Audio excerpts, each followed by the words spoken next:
Subjek Geografi Tingkatan 1. Assalamualaikum dan salam sejahtera kepada semua anak murid cikgu kelas 1KA.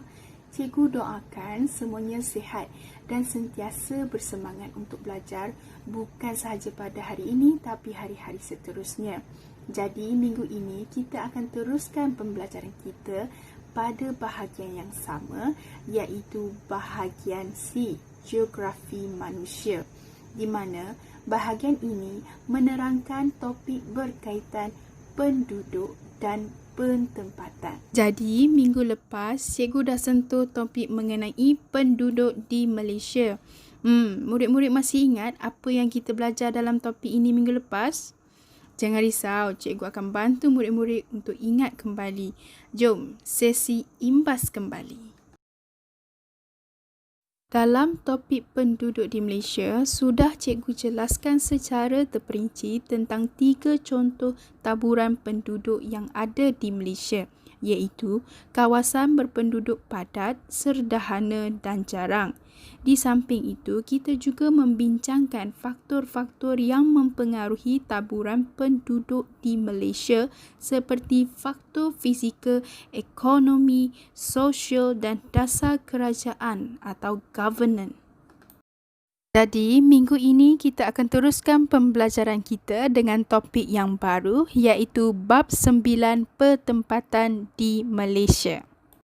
Sebelum itu, murid-murid perlu tahu apakah objektif pembelajaran kita pada minggu ini mengenai topik pertempatan di Malaysia. Iaitu pertama, kita akan mengenali jenis-jenis pertempatan yang terdapat di Malaysia.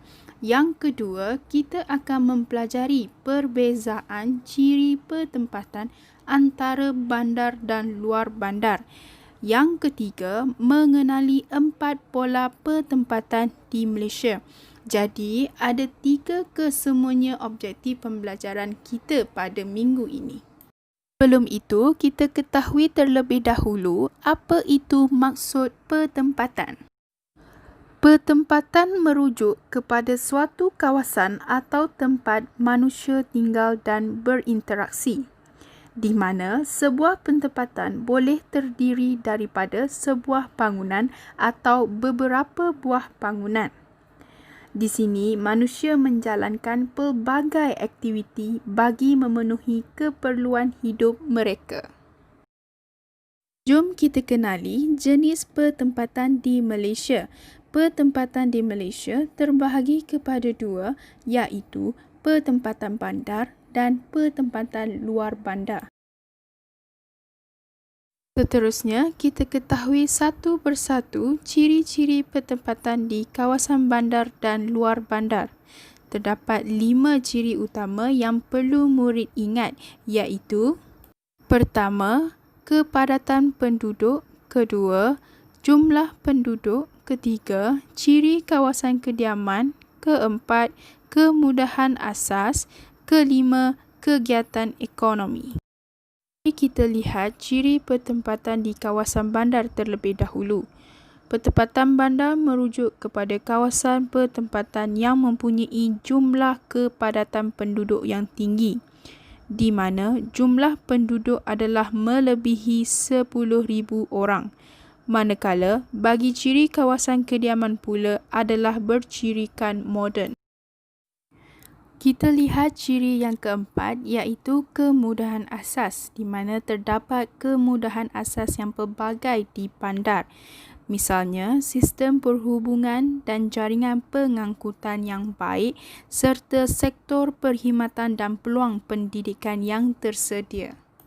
Ciri yang kelima pula iaitu kegiatan ekonomi. Ianya melibatkan pelbagai sektor seperti perindustrian, perniagaan, pembinaan, pentadbiran dan juga perkhidmatan. Jadi, itu sahaja penerangan bagi 5 ciri pertempatan di kawasan bandar. Seterusnya, mari kita lihat ciri-ciri pertempatan di kawasan luar bandar pula.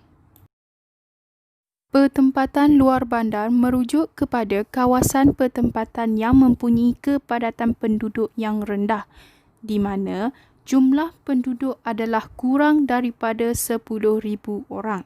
Manakala, bagi ciri kawasan kediaman pula adalah sederhana dan bercirikan tradisional.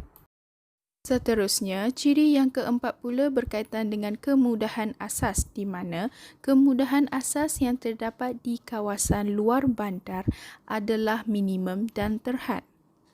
Bagi ciri yang terakhir iaitu kegiatan ekonomi pula, ianya terhad kepada beberapa sektor sahaja seperti pertanian, peternakan dan industri desa. Jadi, murid-murid semua dah faham dengan jelas tentang 5 ciri yang membezakan antara pertempatan di kawasan bandar dan juga pertempatan di kawasan luar bandar. Kita teruskan lagi dengan mengenali pola pertempatan di Malaysia. Sebelum itu, kita perlu faham terlebih dahulu apa itu pola pertempatan. Pola pertempatan ialah corak atau reka bentuk susunan kawasan kediaman manusia di sesuatu tempat atau kawasan. Secara umumnya, terdapat 4 pola pertempatan yang wujud di Malaysia, iaitu pola pertempatan berpusat, berkelompok, berjajar dan berselerak. Kenali satu persatu pola pertempatan yang wujud di Malaysia. Pola pertama iaitu pertempatan berpusat di mana rumah atau bangunan dibina secara rapat di sesuatu kawasan yang menjadi tumpuan penduduk, di mana terdapat di kawasan persimpangan jalan raya atau taman perumahan, di mana terdapat kemudahan yang melibatkan pusat perniagaan, perlabuhan dan rumah ibadat. Pola kedua iaitu pertempatan berkelompok di mana susun atur rumah adalah secara berkelompok dan terancang di sesuatu kawasan. Terdapat juga di kawasan pertempatan rancangan pembangunan tanah persekutuan seperti Felda Trolak di Perak, Felda Air Tawar Johor dan Felda Sahabat di Sabah. Pola ketiga iaitu pertempatan berjajar di mana rumah atau bangunan dibina di sepanjang jalan raya dan tepi pantai. Kelihatan tersusun secara deretan dan hampir seragam, di mana terdapat di kawasan pinggir laut dan sepanjang sungai. Contohnya di sepanjang Sungai Rajang di Sarawak dan pesisir pantai Kuala Besut di Terengganu. Pola keempat iaitu pertempatan berselerak di mana rumah dan bangunan dibina secara berselerak dan berjauhan antara satu sama lain. Ianya kelihatan bertaburan dan tidak seragam. Terdapat di kawasan kampung, kebun kecil getah dan sayur, contohnya di Bukit Tinggi, Pahang dan Kundasan, Sabah.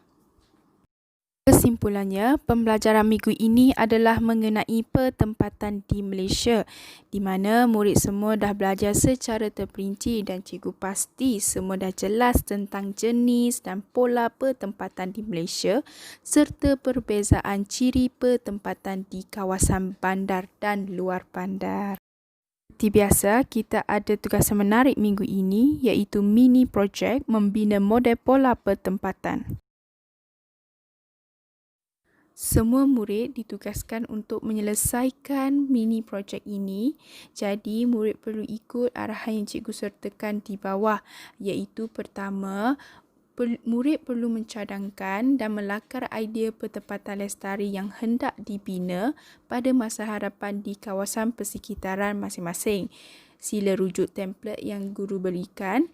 Kedua, murid perlu menjelaskan secara terperinci mengenai jenis, pola dan ciri-ciri pertempatan lestari di kawasan tersebut.